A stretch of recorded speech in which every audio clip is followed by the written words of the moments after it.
Castlevania. You guys ask me for Castlevania content all the time, so here we go. More Castlevania content.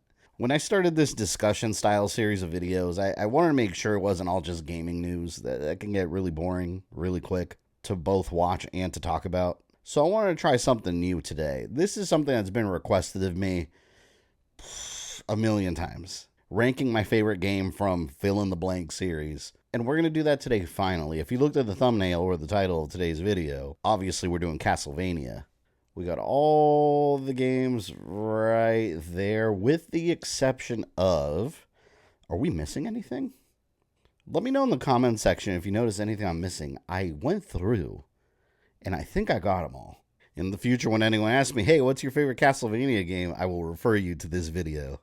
But real quick before we get started, I do want to give a quick shout out to all my Patreon members for their continued support. You guys help make this channel possible and you contribute to keeping these videos flowing at a steady rate. If you want to have your name up here too, gain exclusive benefits like sneak peeks, progress updates, behind the scenes, access to the Discord exclusive channel, and early access to my big videos, go to patreon.com/GamerThumbTV or click the link on the description to get started. Alright, let's get this going. As many of you know, I love the Castlevania series. It's one of my favorite things of all time. A, I've called legendary. F, I've called this game sucks. There are a couple that are going to go there. You know what? Let's go ahead and get one of these out of the way real quick here, because I don't even have to think about it. Castlevania Order of Shadows.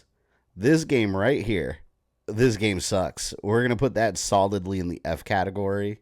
For those that don't know what that is, Castlevania Order of Shadows is a really shitty mobile phone game, but I don't mean now mobile phone game. I mean Nokia flip phone mobile phone games. Back when mobile games were a brand new thing and everyone was excited to have a color screen, and you didn't have touchscreens, you had the keypad that you had to somehow play a Castlevania game with. It was horrible. It was horrible to play. I actually covered that game in one of my Castlevania timelines, and I had to emulate it. It was even a nightmare to emulate, because first I had to figure out what button corresponds to what number on a cell phone keypad, and then I had to map that to a controller. It was awful. The only grace I'll give this game is that, oddly enough, the soundtrack kicks ass. I don't know why. We got our first one right there in the F category. Failure. Man, I've barely started, and this is harder than I thought. Even just deciding what to grab next. You know what? Let's go ahead and grab something that's going to go in the top category. I think that'll help us kind of decide here and fill in the rest. Let's go ahead and knock this out right here. I know there's a lot of people out there that aren't fans of the 3D Castlevania games, but Castlevania, Lament of Innocence with Leon Belmont, that game's amazing. It's also the beginning of the Belmont clan and a prequel story. The game's got a really good story. I love 3D Castlevania. I've always thought it was really good. That one's legendary status right there. What about the original Castlevania? You know what? The original, let's go ahead and put that in B. The only reason I'm putting it just below legendary status is because Castlevania 3, Dracula's Curse exists. When Castlevania first came out, that game was legendary. But then you had Castlevania 3, which was a prequel story, and it had multiple playable characters. So that right there earns a status just a little bit above. I can't put them in equal ground. Simon's Quest, man, Simon's Quest is tough, because we're going to put it in C for now. Maybe I'll move it.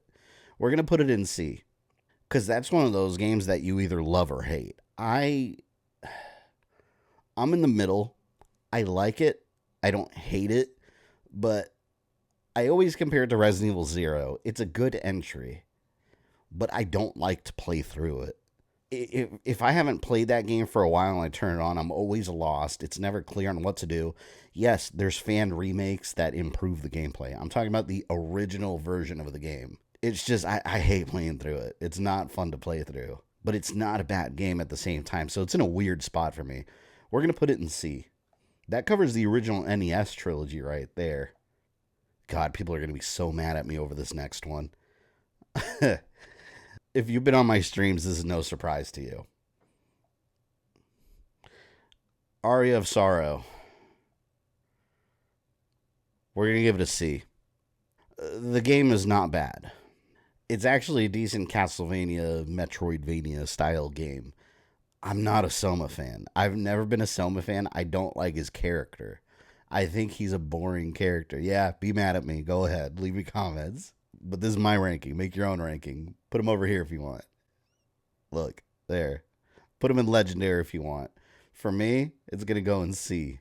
C is not bad. In school, C is a passing grade.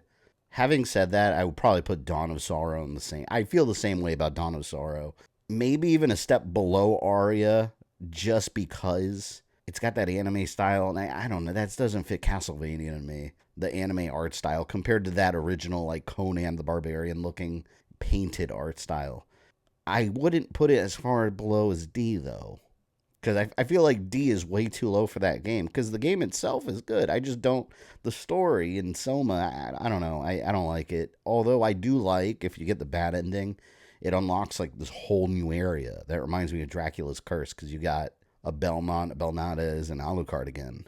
You know what? I think I'm comfortable keeping that on C. We'll keep that on C right next to Aria and Simon's Quest. Haunted Castle.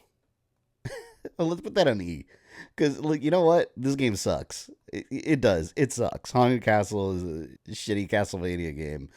But I can't put it here under this game sucks because it is a step above Order of Shadows. It is somewhat playable with the whip, and it feels like Castlevania when you're playing it. But there's so much wrong with the game. Again, awesome soundtrack. But the sprite for Simon's so fat that it's almost impossible to duck under the fleamen as they jump over you. The hitbox, you're going to get hit. Unless your ducking timing is immaculate. Haunted Castle is an E. The first Lords of Shadow game, we're going to give that one a B. Because I enjoy the story a hell of a lot more than the ones in C with Castlevania, Aria of Sorrow, and Dawn of Sorrow. But it doesn't reach the legendary status. And especially since Lords of Shadow didn't really start off as a Castlevania game, it just kind of became one. But the gameplay, it's so good. And the storyline by the end, spoiler, you find out Gabriel becomes Dracula. Like, all of that, it just hit. It was so good. I think I'm comfortable with giving that a B. Now, if we're going to compare the other Lords of Shadows games, this might not be a popular opinion either, because I hear a lot of hate for this game. But there is the in-between game, Mirror of Fate. Mirror of Fate, we're going to put that under legendary status. I love that game. It's like a mix of the original Castlevania with Simon Belmont, and then it's got a dash of Chronicles Simon with the red hair. You play as Trevor, so it's like Dracula's Curse, and the actual map layout and gameplay is like a Symphony of the Night sort of thing. That game's awesome. It combines all the best aspects of Castlevania to me, and it's got a great story. It's got the crazy twist of Trevor becoming Alucard. It's so cool. It's completely different from classic Castlevania. I get it, but no, that game's legendary. Lords of Shadow 2. I gotta give that one a D. I feel like Lords of Shadow and Mirror of Fate made such a high bar, and then to come out with the conclusion to the trilogy being so disappointing. They tried some weird semi-open world with it. I just don't think it works for Castlevania. And then there's a lot of stealth sections that make no sense. Like, you're this all-powerful Dracula, but a regular minion can take you out if you fail a stealth section. Those sections are awful. And the ending was incredibly disappointing. The whole story teased the idea of Dracula's redemption and like a big finale. I just noticed Dracula's Curse is on here twice, so we're going to ignore that one. We're going to put that one at the end. I don't have much to say about this game. Castlevania Grimoire of Souls. This game sucks. Just quick cash-in mobile phone games. F. I don't care about that game. I downloaded it a little while back, and it reeks of mobile phone game. This game sucks. We're going to keep it there. Castlevania Portrait of Ruin. That's an easy one. Castlevania Portrait of Ruin goes right up there in legendary. That game is awesome. I'm a huge fan of the Castlevania games that don't have the Belmonts in it. I think it's interesting when you have these outsiders that can pick up a whip and do the same thing the Belmonts can. You know what? Before I continue, let's put Castlevania Bloodlines right up there too. Castlevania Bloodlines is also legendary status, because these two games are very related. Castlevania Bloodlines is essentially the prequel to Portrait of Ruin. You play as John Morris, some distant relative of the Belmont clan, and Eric Lacard. And then in the sequel game, Portrait of Ruin, you play as his son, Jonathan Morris. I'm a big fan of the Morris clan. Portrait of Ruin has one of the best Dracula boss fights ever. He fuses with death, and they become one being. It's so good. And Castlevania Bloodlines is the only Castlevania on the Sega Genesis, and it's got that Sega feel, where the music, you hear the music, it's so distinct to Sega Genesis. And it was so unique, too, because at the time, it was the first game that didn't include a Belmont. as the main playable character. You were just these other guys. Rock solid legendary status. Castlevania Portrait of Ruin and Castlevania Bloodlines. Castlevania the arcade game. You know what? That's the only one on this list I haven't actually played. The file's been dumped online. It's playable on PC now. I have the file. I just haven't really had time to test it and try it out. From what I've seen of the game, I would probably put it like in the B category because it looks really short. It's an arcade game. It looks really short, but you have a wand and you go like this, like you have the actual whip, and that's really cool. I won't rank it since I haven't played it. We'll move that at the very end there. If you've played it, leave me comments down below what you think of it. I'm sure it's awesome. Not fair to rank if I haven't played it, though. Castlevania The Adventure. We're going to put that in the E category. That's the original Castlevania Game Boy game where you play as Christopher Belmont. The whole game feels like you're in slow motion. To be fair, I like the character of Christopher Belmont. He's in between Trevor and Simon, lore-wise. I think that's an interesting era of Castlevania that never really gets explored.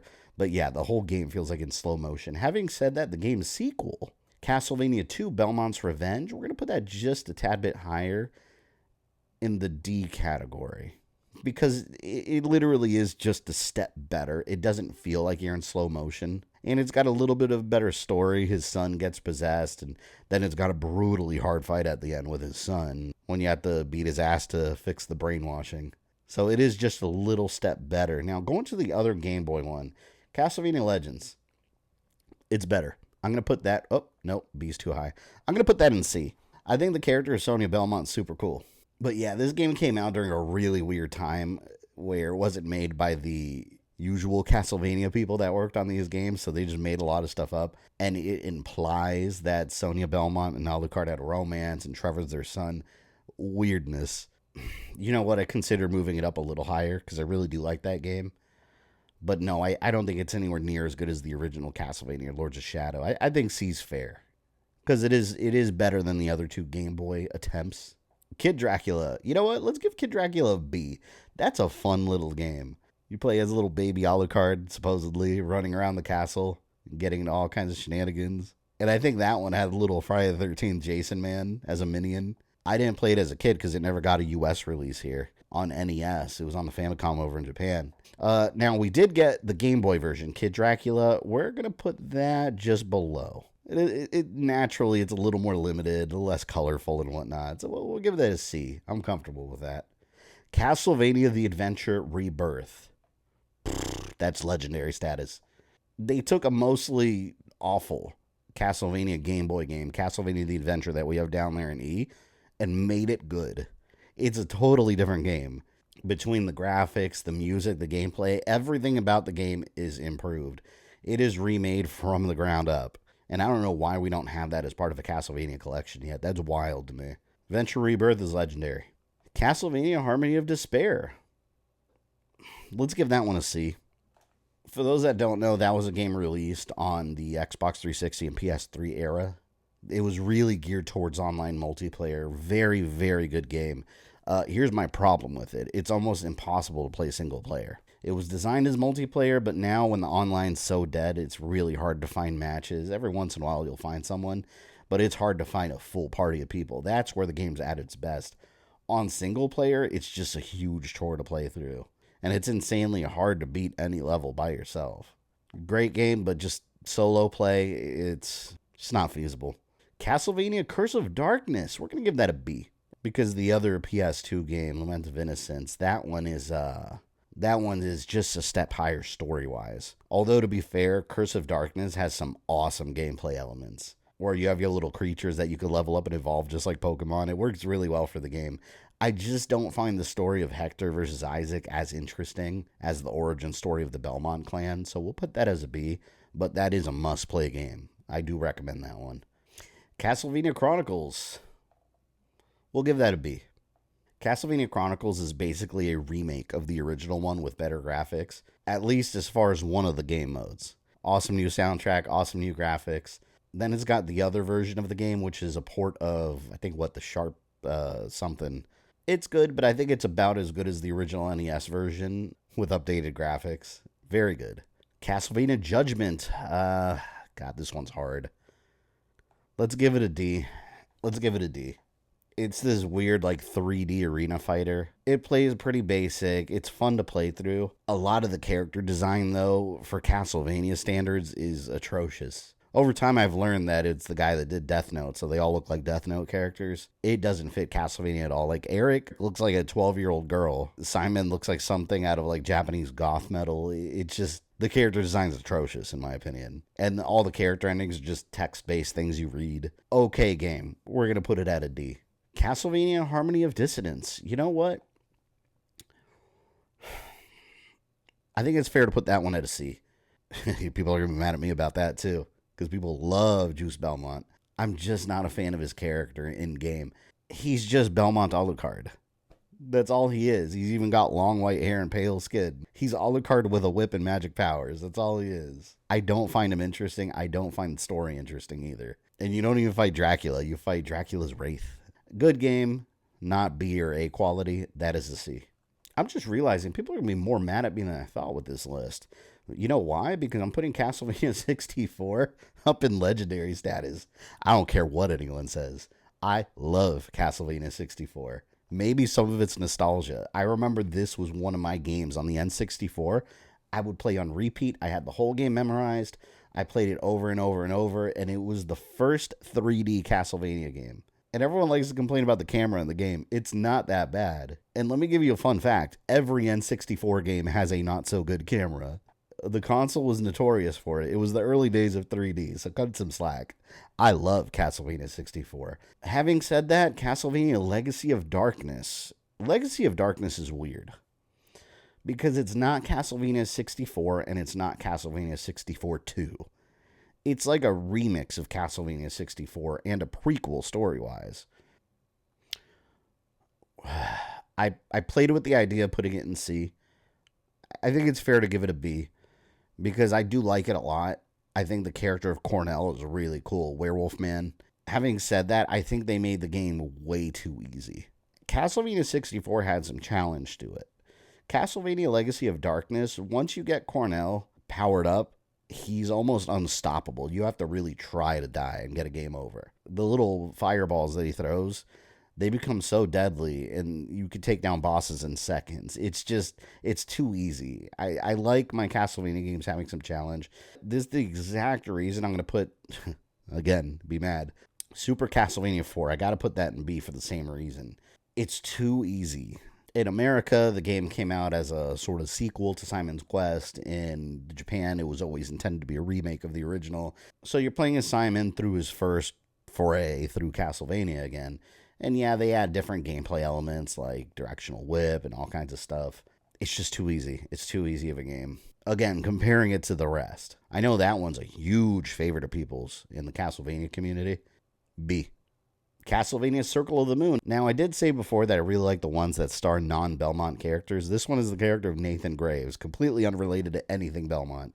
He's just a random guy with a whip. This is the first Castlevania. I believe this is the first one on the Game Boy Advance, yeah.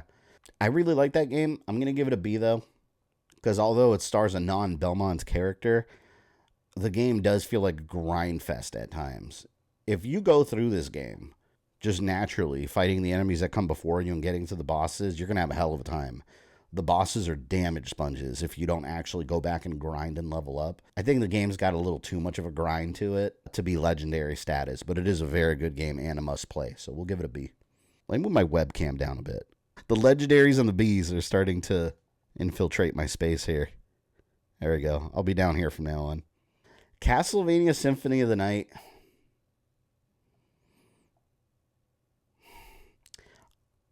I want to give this game a B because it's not my favorite in the series like so many other people's is. And I'm not the biggest Alucard fan, but I have to put that game in legendary status. Because it simply is. It redefined what Castlevania is, at least at the time what Castlevania was. It transformed the series from being some 2D platformer to something else. Very Zelda/Metroid inspired in terms of gameplay. And we still see games using elements introduced in Symphony of the Night. The game's legendary. And putting Alucard aside, you can play through the whole game as Richter, or even an axe armor. There's so much unlockable stuff in the game, and the inverted castle, multiple endings. The game's legendary, hands down. Castlevania Order of Ecclesia, another game where you don't play as a Belmont. Although there is a village with Belmonts in it in that game. This is another game that people love. I'm going to give it a C. The gameplay is very different. You got these runes that Shinoa equips, and you have different powers. Is that fair? Is that a B? Is this game a B? I'm gonna make a decision and keep it at C. Because gameplay-wise, I would put it as a B. But it doesn't have a Dracula transformation. When you fight Dracula and you beat him, you beat him. He doesn't transform. You just fight the vampire Dracula. He doesn't turn into a big monster like he does in most every other game. And I've always thought that was a really exciting part of Castlevania, is getting to the end, fighting Dracula, and seeing what he turns into after you whoop his ass. So we'll give it a C. I think that's fair. We'll give it a C. I think this is a pretty healthy chart so far. We got a lot of A's, B's, and C's. D, E, and F's. There's not too many of them. But the Castlevania series in general doesn't have a lot of bad games, in my opinion. Castlevania Rondo of Blood, easy. That's actually my favorite 2D Castlevania game, the TurboGrafx one. That game used to be really hard to play because you could only emulate it. It was only on the PC engine. Now we have it as part of collections. They had it on Nintendo Wii as downloadable. The game is just, it's perfect 2D Castlevania gameplay. It's brutally hard, which I really like in 2D Castlevania. You play as Richter Belmont, who's one of my favorite Belmonts. He's got a white bandana, which is super 90s cool, right? His village gets attacked. A bunch of girls get kidnapped, and he goes to whoop some ass to save them. It's badass. Rondo Blood's legendary. My favorite 2D Castlevania by far. Having said that, its remake, the Dracula X Chronicles, I'm going to give that one a C. It was a PSP remake. Graphically, of course, it's more modernized. Just the look and feel of it, it's a lot more drab. Like, the original is very colorful and bright. Dracula X Chronicles does have a really cool Dracula final battle with, like, a true final battle that they added exclusively to that version of the game. Yeah, it's just a C. It's a C. Because remaking it with these modern graphics does take away a little bit from the original's charm. It does successfully accomplish what it sought out to do, though. Just modernizing Rondo of Blood into a PSP game. Now, the final one we have here is Dracula X. You know what? We're going to put that in between. It might have the same picture, but it is very much not Rondo of Blood. It's a version of the Rondo of Blood story, but if you play Rondo of Blood and Dracula X back-to-back, they're two totally different games. Even the final battle's different. But Dracula X does have more limited movements compared to Castlevania IV. And I know I put them at the same level, but Castlevania IV is way too easy because of how agile, I guess you could say, Simon is. Richter feels like a brick again in this game. But unlike Dracula X Chronicles, it does retain that bright, vibrant look that Rondo of Blood had. So I have to put it just underneath at a B, and it is above the PSP version. And I think that's it. Again, down here is just Dracula's Curse in the arcade, which I haven't played, so we're going to leave these two alone. Dracula's Curse I already ranked. There were two on here. So when you ask me what's my favorite Castlevania, what I think the best Castlevania game is, here's your answer. Because Castlevania comes in multiple forms. My favorite 2D Castlevania is Rondo of Blood. My favorite Metroidvania-style Castlevania is Portrait of Ruin. Favorite 3D one is Lament of Innocence. Yeah, and I think that about covers that. I think those are all the different styles of Castlevania. So let's summarize. This game sucks is Order of Shadows and Grimoire of Souls. Waste of time and don't bother with either of those. In fact, Grimoire of Souls, I think that game got decommissioned, didn't it? I'm not even sure you could play it anymore. E, just above this game sucks, is Haunted Castle and Castlevania The Adventure. D, which is just below average, just below a passing grade, Castlevania Lords of Shadow 2, Castlevania 2 Belmont's Revenge, and Castlevania Judgment. C, which is a passing grade, not great, but still good, is Castlevania 2 Simon's Quest, Aria of Sorrow, Dawn of Sorrow, Legends, Kid Dracula, Harmony of Despair, Harmony of Dissonance, Order of Ecclesia, and the Dracula X Chronicles. Now B, which is very good, but not quite legendary, is the original, Lords of Shadow, Kid Dracula, NES, Curse of Darkness, Chronicles, Legacy of Darkness, Super Castlevania IV, Circle of the Moon, and Dracula X for Super Nintendo. And legendary status, the cream of the crop, the best Castlevania games you could possibly play, in my opinion. Lament of Innocence, Dracula's Curse, Lords of Shadow, Mirror of Fate, Portrait of Ruin, Bloodlines, The Adventure Rebirth, 64, Symphony of the Night, and Rondo of Blood. So let me know in the comments your thoughts on my tier maker list here, and how mad you are at me.